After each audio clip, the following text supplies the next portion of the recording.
Student welcome back to my YouTube channel. जैसा कि आप लोग देख सकते हैं कि मैं आप लोगों के लिए मोस्ट इंपॉर्टेंट हिंदी का बहुविकल्पी प्रश्न लाया हूं। 20 बहुविकल्पी प्रश्न आप लोगों के लिए लाया हूं। इस वीडियो को देखने के बाद आप लोगों को और कुछ वीडियो देखने की ज़रूरत नहीं पड़ेगा, क्योंकि मैं इस वीडियो में बहुत ही इंपॉर्टेंट बहुविकल्पी प्रश्न लाया हूँ। तो चलिए पहले प्रश्न को हम लोग देखते हैं। ये देखिए पहला प्रश्न, शुक्ल युग के निबंधकार हैं। शुक्ल युग के दोस्तों निबंधकार हैं वियोगी हरि जी। वियोगी हरि इसका ऑप्शन 20 करेक्ट आंसर होगा। अब दूसरा प्रश्न देखते हैं। निर्मला उपन्यास के रचनाकार हैं।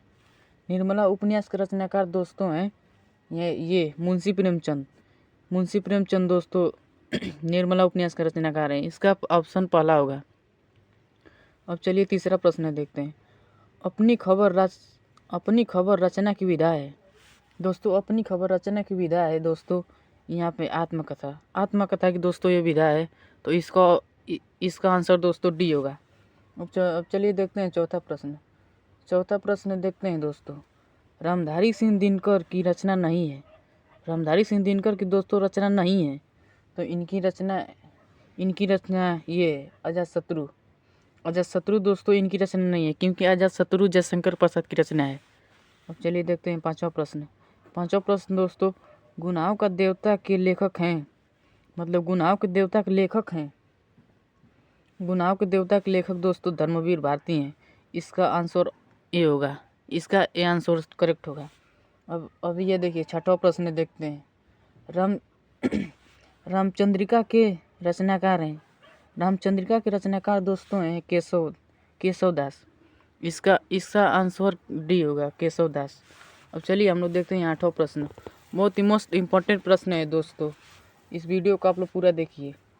ये देखिए, घनानंद किस काल के कवि हैं। घनानंद दोस्तों किस काल के कवि हैं। तो घनानंद दोस्तों हैं आधुनिक काल के कवि हैं दोस्तों घनानंद। इसका आंसर ए होगा। अब ये देखिए नौवां प्रश्न देखते हैं हम लोग। नौवां प्रश्न है दोस्तों, छायावादी काव्य की प्रमुख विशेषता है। छायावादी काव्य की प्रमुख विशेषता है।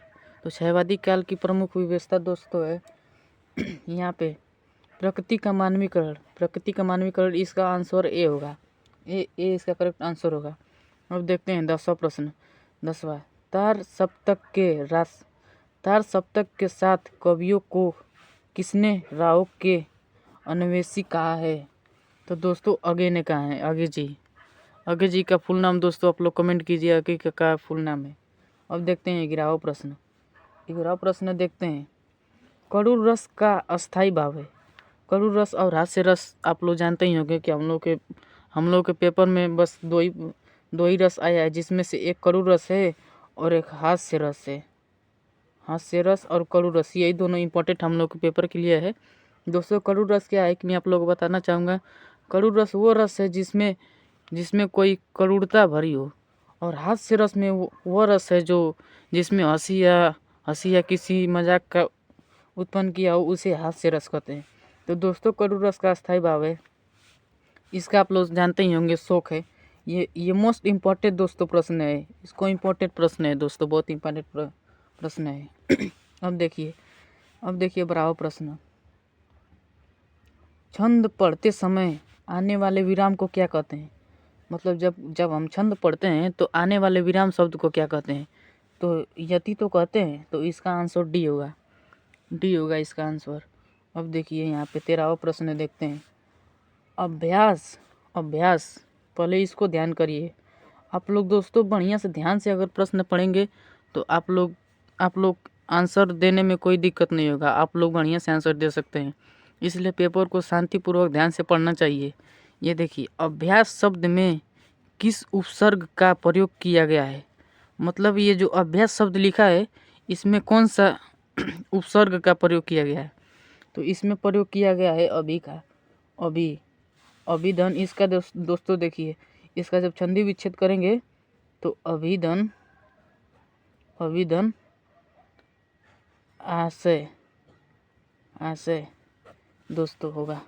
अब ये देखिए 14वां प्रश्न की तरफ चलते हैं हम लोग।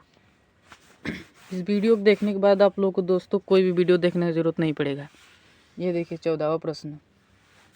लिखा है दोस्तों, पंचतंत्र में कौन सा समास है, मतलब पंचतंत्र में कौन सा समास है, तो पंचतंत्र में दोस्तों दीर्घ समास है, दीर्घ समास। इसका आंसर डी होगा। अब ये देखिए 15वां वाला, दिनकर दिवाकर भास्कर किस शब्द के पार्य है।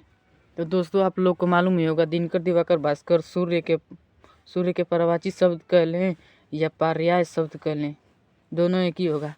अब ये देखिए, युयाम शब्द में कौन सी विभक्ति एवं वचन है, मतलब इसमें कौन सी विभक्ति एवं वचन है, तो इसमें प्रथम विभक्ति द्विवचन। अब देखते हैं 17वां प्रश्न, मोहन द्वारा चित्र बनाया गया इस वाक्य में वाच्य है। मतलब दोस्तों आप लोग प्रश्न को ध्यान से पढ़िए, मोहन द्वारा चित्र बनाया गया इस वाक्य में वाच्य है, मतलब मोहन द्वारा कोई चित्र बनाया गया है, इसमें इस वाक्य में वाच्य है, तो मतलब इसका आंसर होगा भाववाच्य। मतलब भाव की उत्पन्न इसमें हो रही है, तो ये होगा भाववाच्य। इसका आंसर होगा सी इसका करेक्ट आंसर। अब देखते हैं 18वां प्रश्न, सूरज निकला और चारों ओर प्रकाश फैला, मतलब सूरज निकला और चारों ओर प्रकाश फैल गया, उपयुक्त वाक्य किस प्रकार का है, मतलब ये वाक्य है संयुक्त वाक्य। इसका आंसर बी होगा, बी इसका करेक्ट आंसर होगा। अब देखते हैं हम लोग 19वां प्रश्न, कौन सा शब्द सर्वनाम है। सर्वनाम दोस्तों आप लोग पढ़ा ही होगा, सर्वनाम में आ जाएगा तुम, ये सब तो सर्वनाम नहीं होंगे सब, ये भी नहीं होगा, ये भी नहीं होगा, ये भी नहीं होगा, इसका आंसर तुम होगा, इसका आंसर सी होगा। अब देखते हैं 20वां प्रश्न दोस्तों ये है कि निम्नलिखित कवियों में से किस कवि को राष्ट्र कवि का सम्मान मिला है। ये दोस्तों बहुत ही मोस्ट इम्पोर्टेंट क्वेश्चन है, इसको आप लोग ध्यान से पढ़िएगा। देखिए दोस्तों, निम्नलिखित कवियों में से किस कवि को राष्ट्र कवि का सम्मान मिला था, मतलब राष्ट्र कवि का सम्मान किस कवि को मिला था, इनको मिला था मैथिली शरद गुप्त को दोस्तों राष्ट्र कवि का सम्मान मिला था, तो इसका आंसर बी होगा, B is the correct answer. तो दोस्तों मिलते हैं किसी नए वीडियो में आप लोगों के साथ। आप लोग हमारे वीडियो को बहुत ही आगे सब्सक्राइब चैनल करें, हमारे चैनल को